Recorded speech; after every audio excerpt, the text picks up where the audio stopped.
Okay, nowadays one bill is passing in the Lok Sabha, in Rajya Sabha, bill is passed for uniform civil code. Uniform civil code, which is running nowadays. That how Muslim will avoid themselves from this, and what are the impact will be there if this civil code will come, and how we will outcome from this.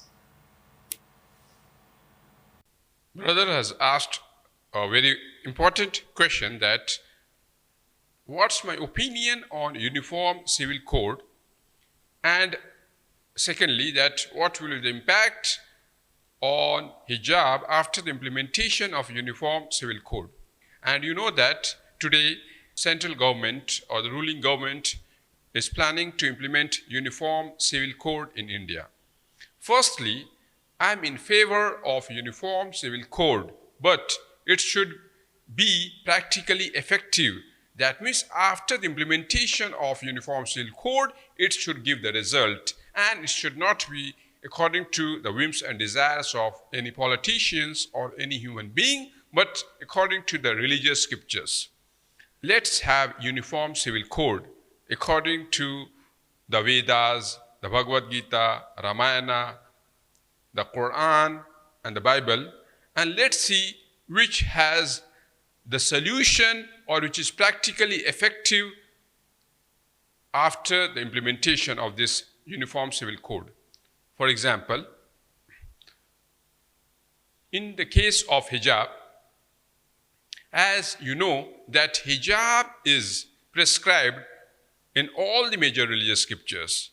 Even according to Hinduism, if you read Bhavabhuti in Mahavira Chitra, Act 2, page number 71, it says that when Rama sees Parsuram coming, then he says to Sita to turn aside and veil herself.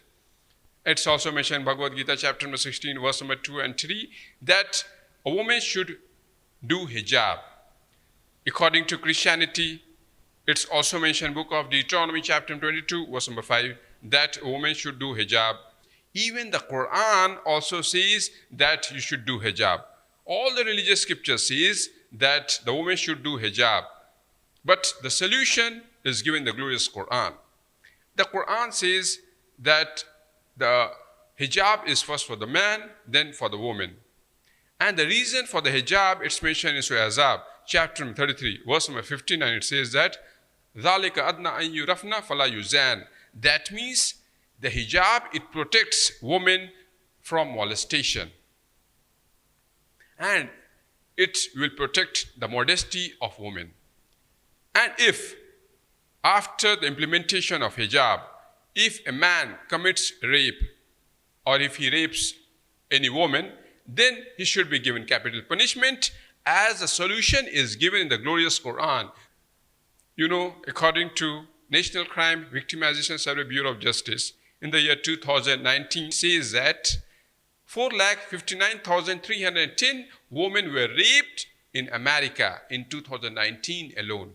Imagine. And every day, 3,706 women are being raped. And if you calculate, so every 23 seconds, one woman is raped. If you implement this law, then the rape cases will decline immediately. We have the examples of Saudi Arabia. The least number of rapes cases that occurred. Let's also have uniform criminal code. All major religions says that the robbery is an evil act. Hinduism says that you should not rob. Christianity says you should not rob.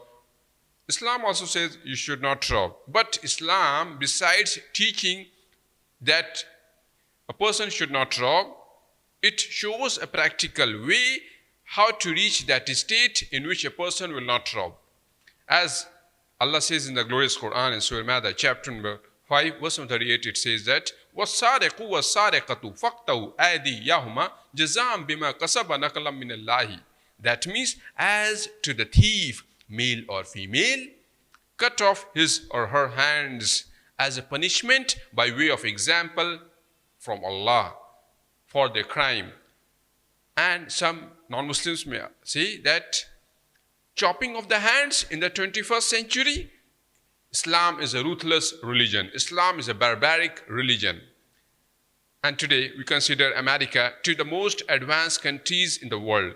And according to National Crime Victimization Survey Bureau of Justice Statistics in 2019, it says that 5,34,420 robbery took place in America in 2019 alone.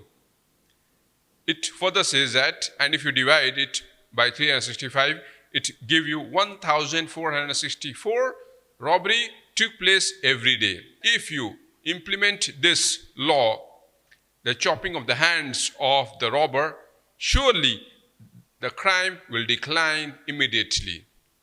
So let's have uniform law, also uniform criminal law from all the religious scriptures, but only the Quran gives you the solution.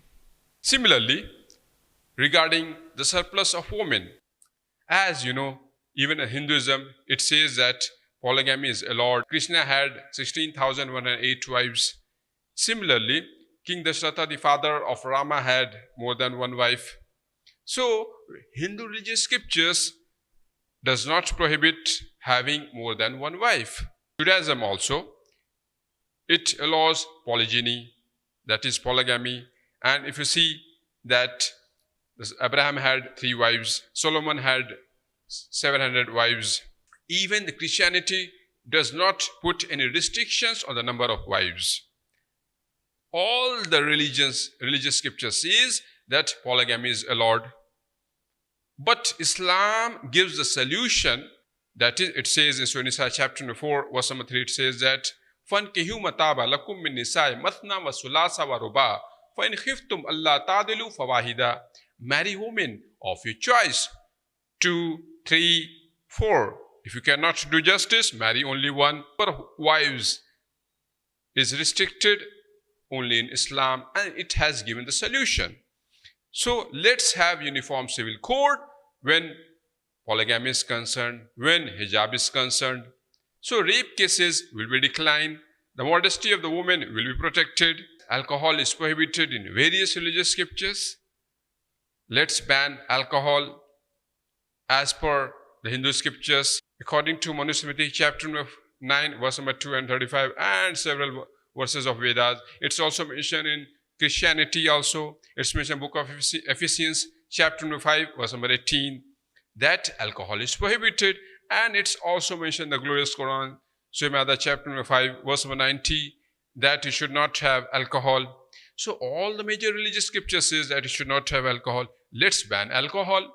Let's ban homosexuality, as homosexuality is strictly prohibited in Hinduism also. It's mentioned in Manusmriti chapter number 8, verse number 70. According to Christianity, homosexuality is a sin. It's mentioned in book of Romans chapter number 1, verse number 22 to 24. Similarly, homosexuality is also prohibited, or it's a major sin. It's given in the glorious Quran, Surah chapter 11, verse number 22, 28. That means homosexual, the person who is involved in homosexual should be given the capital punishment as per the religious scriptures. So let's have uniform civil code regarding homosexuality from the various religious scriptures.